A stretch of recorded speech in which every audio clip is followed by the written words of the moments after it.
Chicken তো অনেকে অনেকভাবে রান্না করে খেয়েছেন। আজকে আমি যেভাবে তৈরি করে দেখাবো, এভাবে তৈরি করে খেতে পারেন। তো আজকের রেসিপির নাম হচ্ছে চিকেন রেজালা। হ্যালো ফ্রেন্ডস, আসসালামু আলাইকুম। আজকের রেসিপিতে স্বাগতম জানাচ্ছি। প্রথমে একটি প্যানের মধ্যে আধা কাপ তেলের মধ্যে 4 পিস করে আস্ত মশলা দিয়েছি। এলাচ, দারচিনি, তেজপাতা। এগুলো একটু হালকা ভাজার পরে দিয়ে দিলাম 1 কাপের মতো পেঁয়াজ কুচি। পেঁয়াজটা খুব ভালো করে ভেজে নিতে হবে।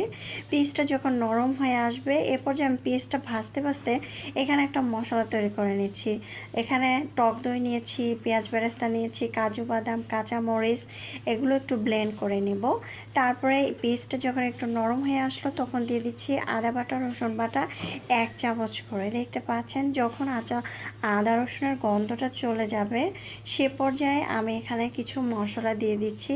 মরিচের গুঁড়া আমি চামচটা ভর্তি করে 1 টেবিল চামচ দিয়ে দিচ্ছি, হাফ চামচ ধনিয়ার গুঁড়া দিয়ে দিচ্ছি, আর হচ্ছে জিরার গুঁড়া হাফ চামচ দিয়ে দিচ্ছি, আর পরিমাণ মতো লবণ দিয়ে দিচ্ছি। দেখতে পাচ্ছেন পরিমাণ মতো লবণ দিয়ে একটু ভালো করে নেড়েচেড়ে মিক্স করে নেব। সুন্দর যখন একটু ফ্লেভার আসবে, সে পর্যায়ে আমি দিয়ে দিব অন্যান্য মশলা। যখন এটা ভাজা হবে, তখন দিয়ে দিচ্ছি একটু পানিটা দিয়ে একটু কষানোর পরে দিয়ে দিচ্ছি হচ্ছে চিকেনটা দিয়ে খুব ভালো করে এখন আমি নেড়ে চেড়ে দেব। আর চিকেনটাকে ভালো করে ধুয়ে পরিষ্কার করে চালনে প্রথমে ছেঁকে নিতে হবে। এই পর্যায়ে চিকেনটাকে খুব ভালো করে নেড়ে চেড়ে উল্টিয়ে পাল্টিয়ে রান্না করে নিচ্ছি।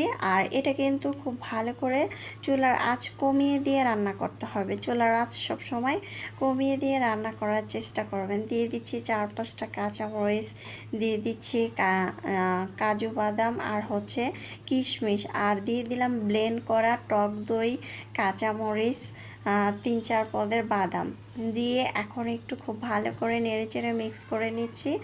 আর এখানে আমি পানির বদলে দিয়ে দিচ্ছি লিকুইড দুধ। আর আপনারা যদি চান এখানে পানি দিবেন, সেক্ষেত্রে অ্যাড করতে পারেন। আর বাসায় টক দই না থাকলে লেবুর রস দিয়ে কিন্তু, গুঁড়া দুধ দিয়ে কিন্তু তৈরি করে নিতে পারেন। আর এই রান্নাটা কিন্তু চুলার আঁচ কমিয়ে দিয়ে রান্না করতে হবে। আর এই রান্নাটা আমি অনেক সময় নিয়ে করেছি। এখানে আধা কাপের মতো লিকুইড দুধ দিয়েছিলাম। এখন আমি নেড়ে চেড়ে উল্টিয়ে পাল্টিয়ে আবার একটু নেড়ে চেড়ে দিচ্ছি। ঝোলটা একদম মাখা মাখা হবে, একদম পোড়া পোড়া হবে, সে পর্যায়ে উঠাবেন, এর আগে উঠাবেন না। আর রান্নার তরকারিটা কালারটা কিন্তু চেঞ্জ হবে আস্তে আস্তে। আর এই রান্নাটা কিন্তু বারবার বলছি, চুলাটা কমিয়ে দিয়ে রান্না করবেন, আর খেতে কিন্তু অনেক বেশি মজা হবে।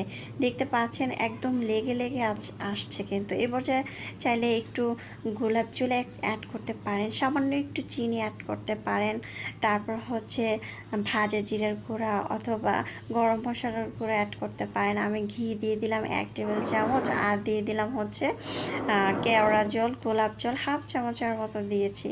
দিয়ে একটু নেড়েচেড়ে মিক্স করে নিলাম। নেড়েচেড়ে মিক্স করে কিন্তু খুব ভালো করে উল্টিয়ে পাল্টিয়ে রান্না করে একটি বাটিতে পরিবেশন করে নিয়েছি। মাশাআল্লাহ, দেখতে যেমন সুন্দর হয়েছে, খেতেও কিন্তু দারুণ মজা হয়েছিল।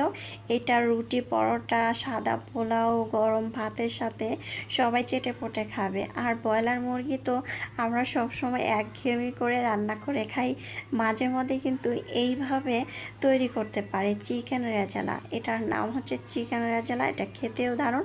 রেসিপি ভালো লাগলে চ্যানেল সাবস্ক্রাইব করে লাইক দিয়ে পাশে থাকবেন। চাইলে ট্রাই করতে পারেন। আল্লাহ।